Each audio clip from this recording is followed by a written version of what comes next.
Hey guys, welcome back to another episode of Popcorn Paparazzi Podcast.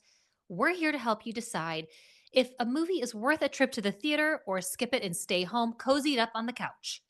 Today, we are talking about the new psychological horror film Speak No Evil, starring James McAvoy, Mackenzie Davis, Scott McNairy, and Aisling Fran. This movie was inspired by the director Christian Taftrop's real life experience, which led to the original Speak No Evil back in 2022.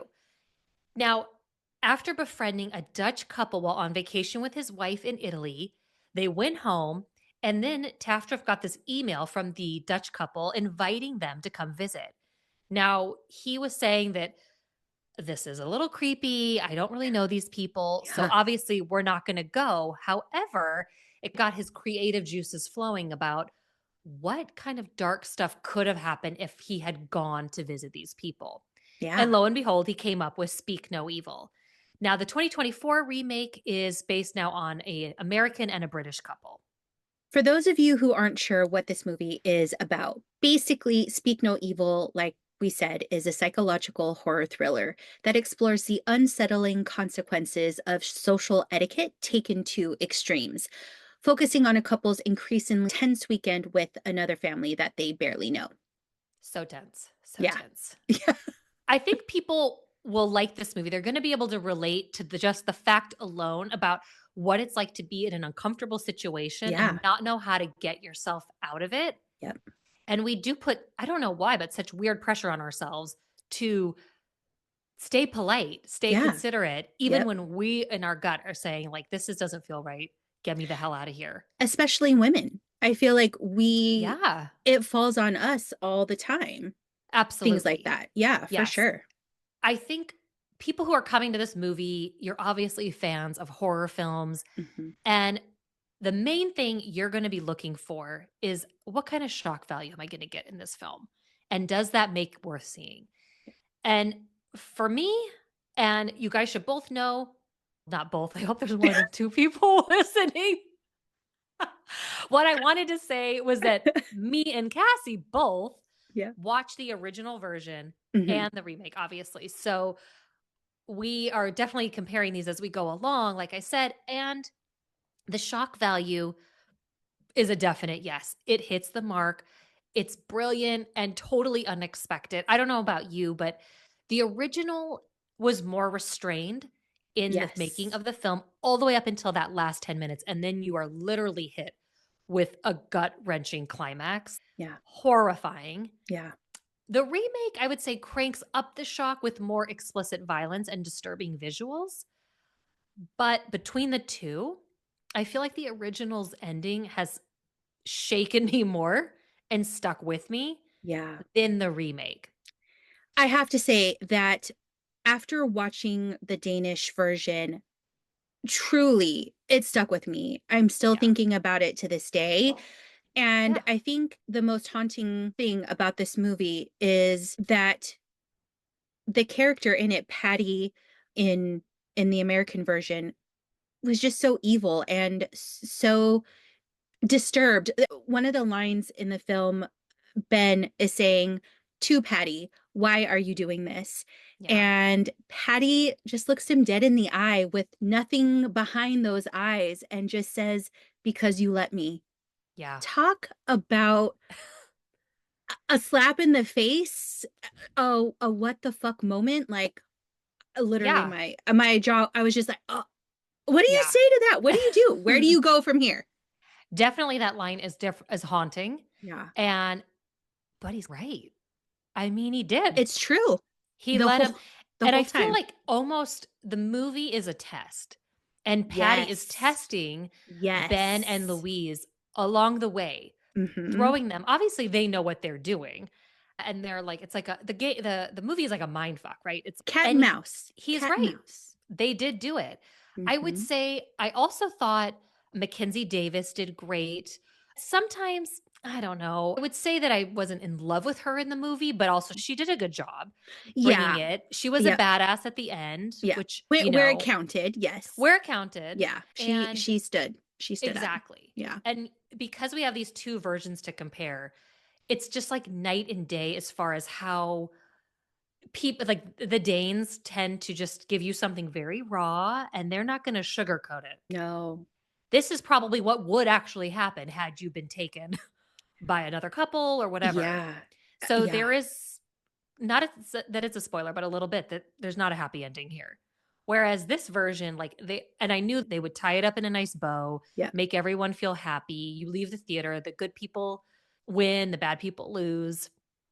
But the last thing I'll say about the cast for me, and I think, I don't know if people will like it or not, but the two young actors playing the daughter Agnes and the son Aunt, I thought they were cute in it. And I liked them. And I liked how the role that they played in this film, the original, the kids are really on the peripheral. You're not really seeing much of them. Yeah. They really don't have any kind of role in bringing to light like the sinister aspect of what's actually happening in the home. Yeah. But the remake, they play an integral part in bringing forefront what is going on. Yeah. What I did you think think? because of Ant's persistence, he was finally able to get what he needed out Yeah, they because made he him a couldn't. fighter in this one. Yes. I have to say that I honestly thought the daughters in both were annoying. And the reason why I say this is because they are in this mess to begin with because of the daughter. They went back for her, I guess, her support stuffed animal. It's a bunny named Hoppy. And she left it at the house when they were trying to get out of there. Yeah. And because the dad just wanted to make his daughter happy and just get Yeah. it, they Yeah. went back. And Yeah. so I didn't really But care for the daughter is that really the daughter's fault? That sounds like the parents' fault, for you giving in know? to the daughter and not Yeah. just saying, we'll get you a new one when we get Yeah. home. Like, Those I'm not people are a, terrifying. We're not and going back. I'm not a parent, so maybe I'm missing that kind of sympathetic point of view for your child in a situation like that who needs something to just help with anxiety. Yeah. But Mama's also got anxiety and she's saying we gotta go. She gotta go. We She gotta go. gotta go. Yeah, yeah. I will say though that I have to give praise to James McAvoy. I thought he did an amazing job with his character. And for him to be able to weave in and out with his charismatic charm and just this sinister psychoness that his character had, it was cool to see him be able to switch it up with just something as simple as a gesture, a glance, or even a nap. His nap, yeah.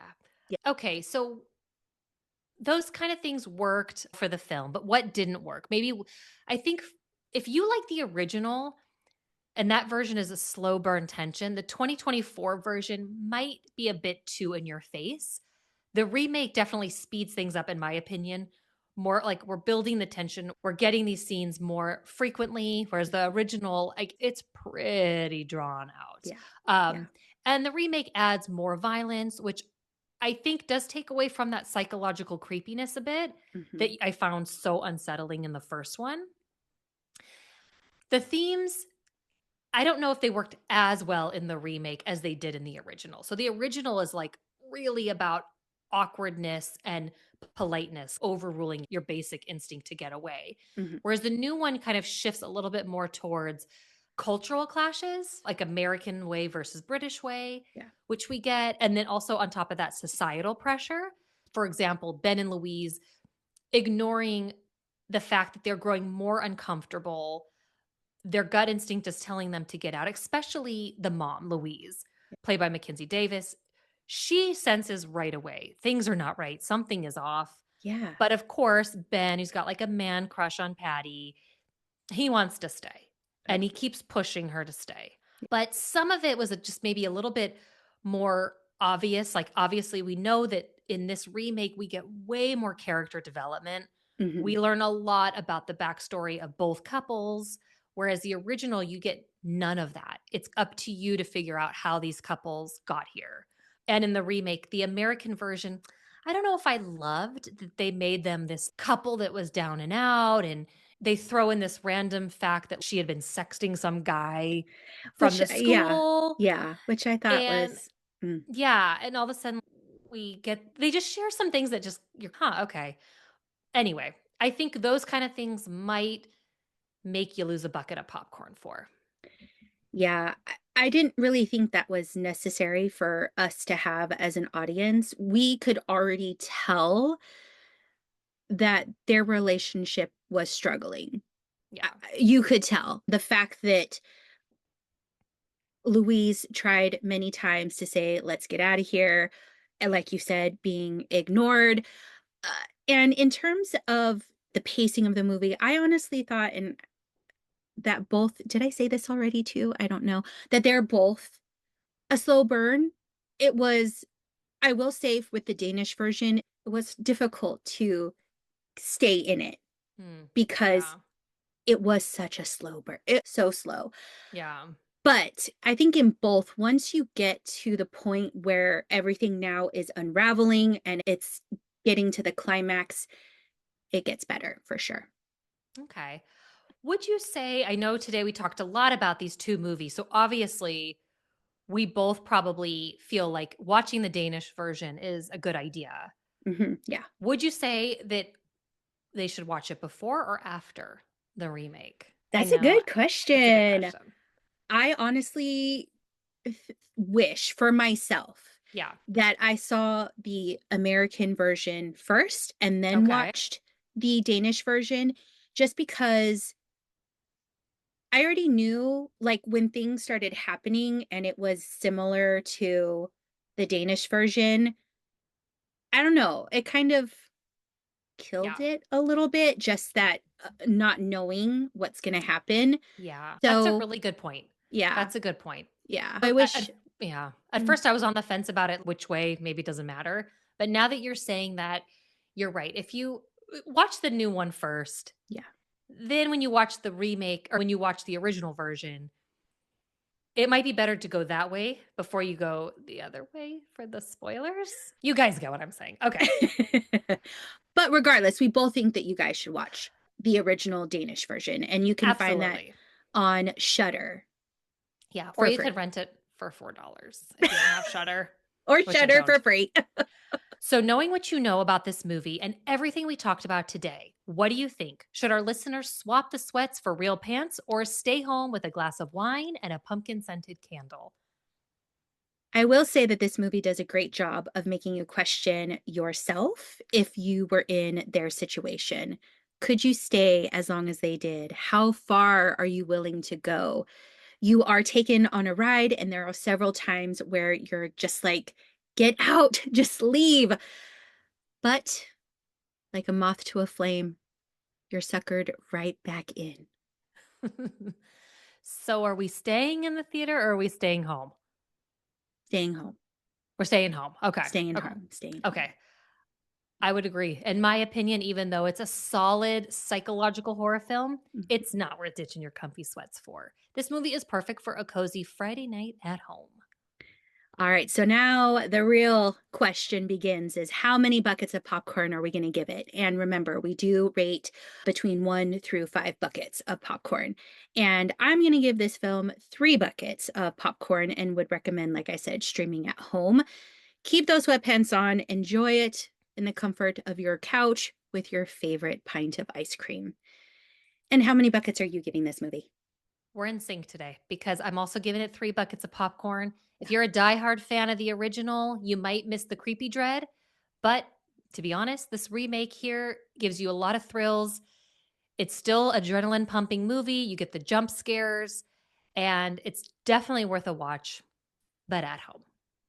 Next week, you guessed it, we are another horror movie is coming our way. And this one is Never Let Go, starring Halle Berry, Anthony Jenkins, and Percy Daggs the Fourth. I honestly don't know what to do with all of these horror movies we're seeing. I'm like still in You're shock that we're seeing literally another one. so happy. I know. We're in your wheelhouse. We are. That does it for us this week. Make sure to check out our full episode on Speak No Evil wherever you get your podcasts. And we'll see you back here next Wednesday. Until then, enjoy the movies, everyone. Bye. Bye.